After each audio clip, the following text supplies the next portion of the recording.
জ্ঞাপন করছি আমাদের সাংবাদিক ভাইরা এবং গোয়েন্দা সংস্থার ভাইদেরকে আমরা যে দাবিগুলো করছি আপনারা একটু কষ্ট করুন, নিজেদেরকে একটু কষ্ট করুন।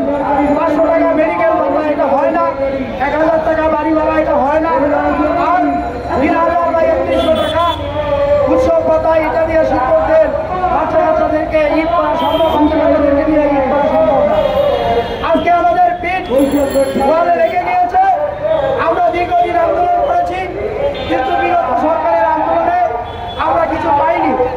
এখন আমাদের 5ই আগস্ট নতুনভাবে এই দেশ স্বাধীন হয়েছে।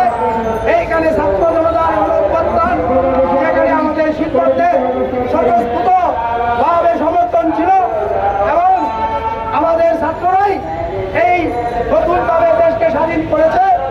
সেই জন্য আমাদের ছাত্রদের কাছেও আমাদের অনুরোধ, আজকে যারা অন্তর্বর্তীকালীন সরকারের মাননীয় প্রধান উপদেষ্টা এবং শিক্ষা উপদেষ্টার কাছে আমাদের বিনয়ের সাথে অনুরোধ এবং আমাদের দাবি অত্যন্ত যৌক্তিক।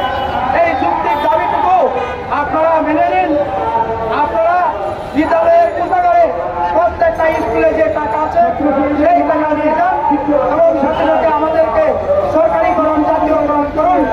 কারণ শিক্ষা এমন একটা জায়গায় গিয়ে পৌঁছেছে যেখানে শুধুমাত্র বাণিজ্য ছাড়া কিছুই হচ্ছে না।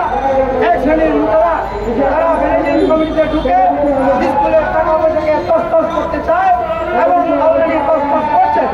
সেই জায়গা থেকে, সেই বিশৃঙ্খল একটা অবস্থা থেকে শিক্ষা খাতকে রক্ষা করার জন্য জাতীয়করণের কোনো বিকল্প নেই।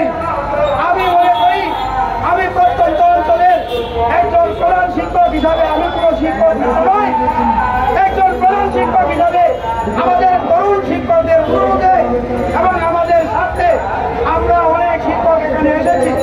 আমাদের দাবি অত্যন্ত যৌক্তিক। এই যৌক্তিক দাবিটুকু মেনে নিয়ে একটি প্রজ্ঞাপন জারি করে আমাদেরকে আমাদের দাবিটা মেনে নিন এবং সম্পর্ক জাতি, সম্পর্ক অভিভাবক, আমাদের ছাত্রছাত্রীরা আপনাদের দিকে তাকিয়ে আছে।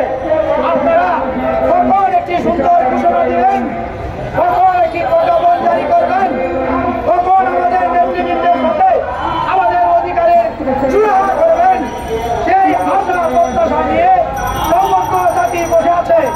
সুতরাং এইটা শুধু আমাদের শিক্ষকদের আন্দোলন নয়, এই আন্দোলন আমাদের সমগ্র জাতির আন্দোলন। সুতরাং আমি আশা করব আমাদের এই আন্দোলনকে কোনোভাবেই ছোট করে, খাটো করে দেখার সুযোগ নেই। তাই যদি করেন তাহলে কিন্তু সারা বাংলাদেশের শিক্ষক